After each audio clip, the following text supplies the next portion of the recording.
beautiful people. Welcome back to my channel. I guess you can call it a podcast. You guys, we are here to unpack the pod. And y'all know we only unpack the pod when they didn't really talk about anything, or not when they didn't really talk about anything, but when we don't really have any drama. So we love to hate the drama, but we need the drama. But no drama happen, so we'll unpack what they spoke about. Let's get to it.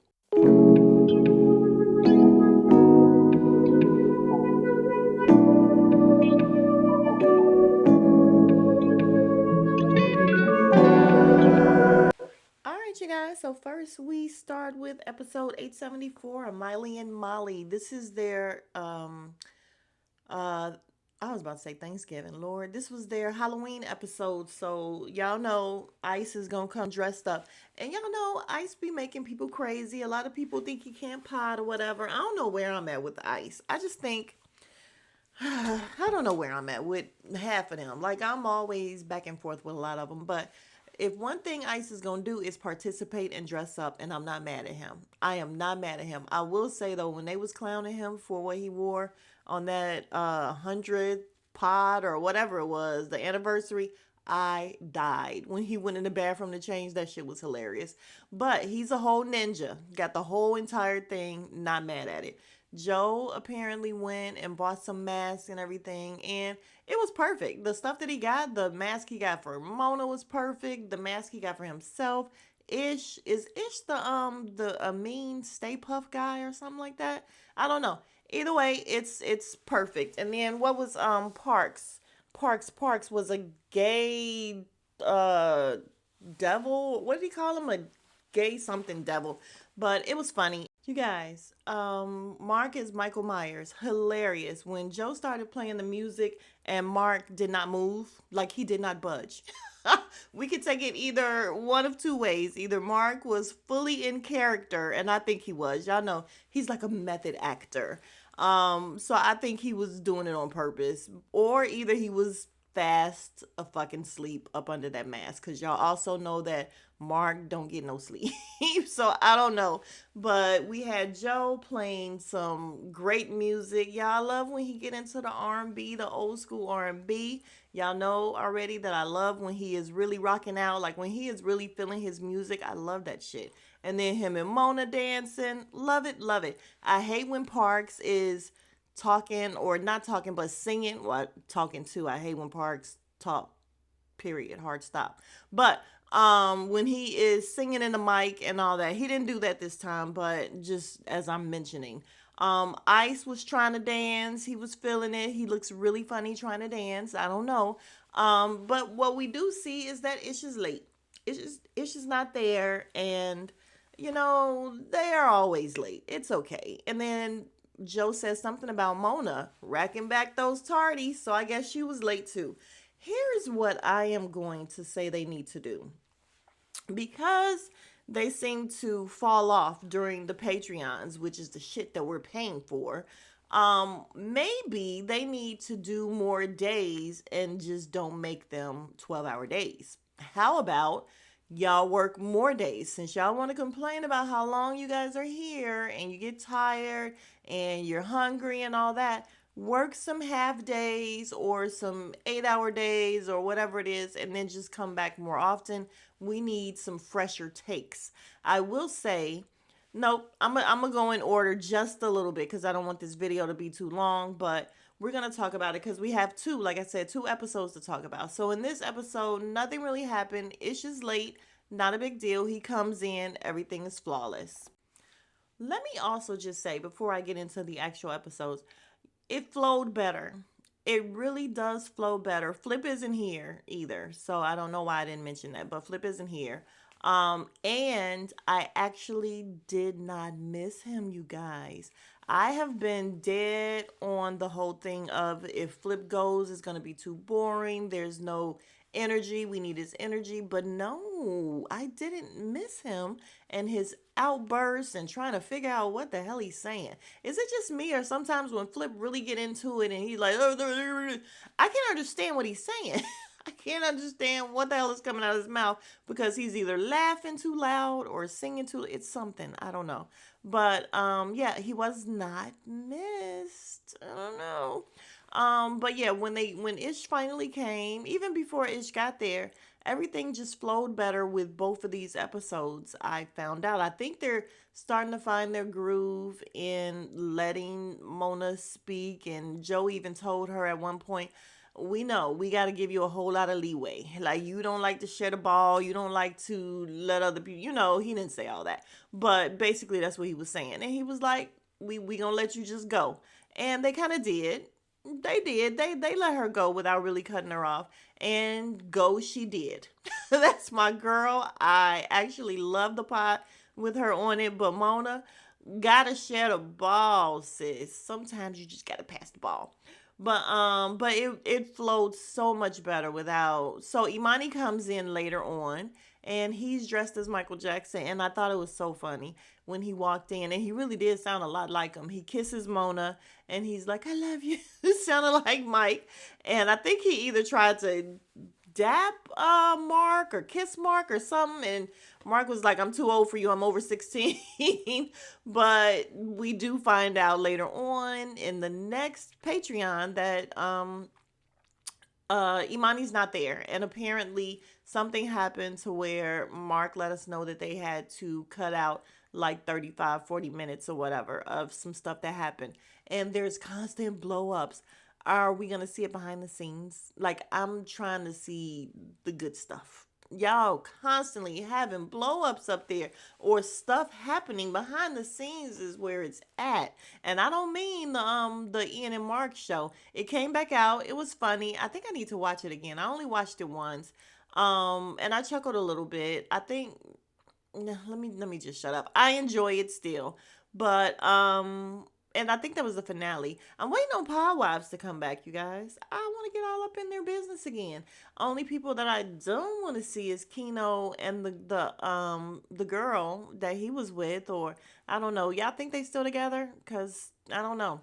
But and y'all just be talking. I'm sorry. I be like, I ain't got nothing to talk about, and then I just be talking up a storm. Yeah, but what I was about to say is that I would love to see, or not love, maybe like, I would like to see a conversation or Kino on there with Mona and them discussing some of his shit, because Kino got serious issues. And I think Mona will get him all the way together. I really do. Although she tries to really be nice to the guys, you guys. I think it's so cute that she'd be like, "No, Ish. And Ish, you're so cute." And I think I saw on somebody's review that they were saying that it's like she likes Ish. I don't think she likes Ish at all. Like, women, we're not, if we really think of you as somebody that we're not really interested in or whatever, it's super easy to give you compliments and stuff the way she's doing them. And I do believe her when she said, "I'm not stupid enough to sleep with any of you all up here where I work." Because say what you want about her, as ghetto as she is, and she's brash and she's all that or whatever, she's very professional. She knows her shit, and she knows how to be professional, and she knows who the boss is, etc., etc. And yeah, I don't think she's going to, what they call it, eat where she shit or something like that. Play, y'all know what I'm talking about. I don't think she's going to do it. And we're not even going to mention the other person who apparently slept with quite a few people up there, allegedly. And yeah, just not professional. So I don't think Mona's gonna do that. And again, I think women don't have a problem giving compliments. We can definitely give you compliments, and especially if we think of you as like a brother or something, where the way she's like, "Oh, Ish, you so cute. Look at your eyes. You look cute today." Like, that's nothing. It rolls right off our back because we don't look at you like that. And I think that's how it is with her. So, I mean, I don't know. I can't speak for her for sure, but I don't think she has a crush on anybody up there. That's just me. So they started off talking about trick or treaters and I guess people snatching bags and everything. That really was a thing back in the day. And the razor blades and stuff. I remember when that was, maybe I'm dating myself, but I do remember when that was all in the news and everything. So where I think it was Parks and Ice was like, "Oh, that's just a old wives' tale." No, it's not, dumbass. It happened. Or at least that's what the news said. And you can count on the news to tell you the truth, right? But yeah, so we get into that. We get into the kids stealing Mark's Benihana, and of course he chased them. I was dying laughing. Then we get into the Cardi and, well, not really Cardi talk, but Offset. And I guess he took some shots at Cardi, and Joe was saying, as they're talking about relationship, Joe is like, yeah, and the way you carry our breakup is, it could possibly make me look at you differently. And I was so happy.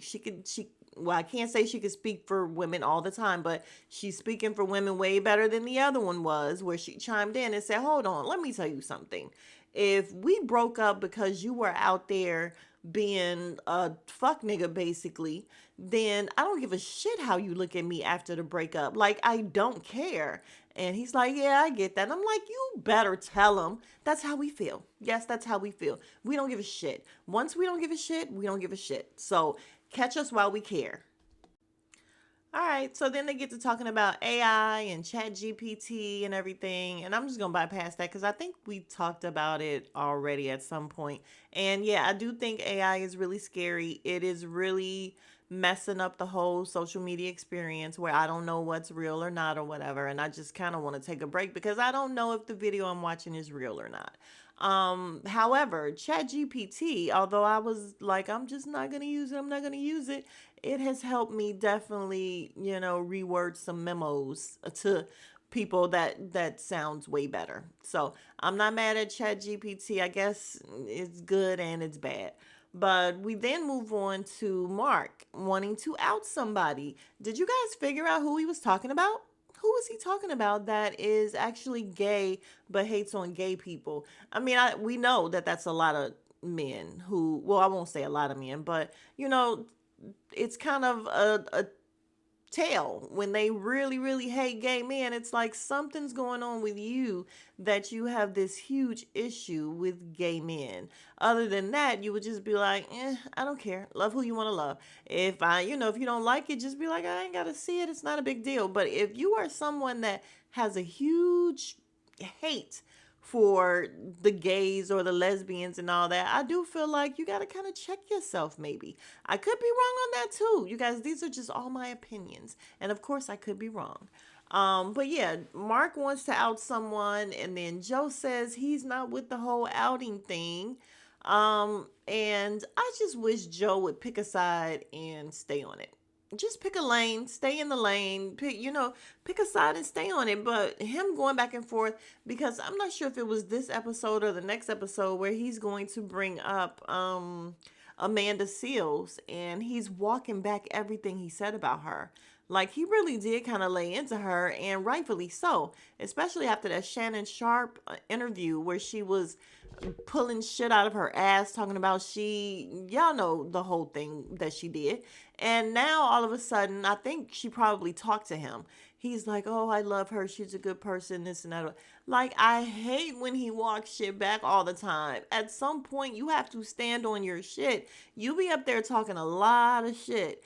You got to stand on it at some point and let the person know, listen, it's nothing personal, but this is how I feel. This is just my opinion. My opinion. Even though he does say that in the beginning, these people get a little bent out of shape once you hear somebody kind of really critiquing you. And he really does walk it back all the time. Every time. If you go to him, that's why I really do think he's an ass, but I do think he's a softie at heart. He really is. All right, you guys, I have been talking forever. So let me just wrap it up with saying once again that everything flowed well in both episodes. The Patreon was cool. Like, it was just a conversation. It flowed like they were just chilling, and it was just a conversation. It wasn't where everybody was trying to get in where they fit in and over talking and talking all over each other, like, and so loud in the mics. Oh, speaking of, that's another thing I would love listen, Mr. Joe Budden, if you listen to this, when you guys, oh, well, I don't have any clips in here, so y'all won't be striking me or whatever, or flagging me. But, Ish, with that all in the, mic, that shit's terrible. Like, don't do that. Number one, women don't like the whole cat calling thing anyway, and I know he do it to everybody up there and not just Mona, but he's doing it a lot and it is so annoying on the mic. It just, oh my God.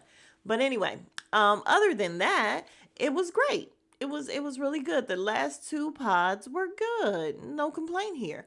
So let's see what happens tomorrow. Let's see if Flip comes back. Let's see if Imani is there at some point. We'll see what's happening. But I will see you guys in the next video. If you're still here, you are the real MVP. Thank you very much. If you have not already, please consider subscribing.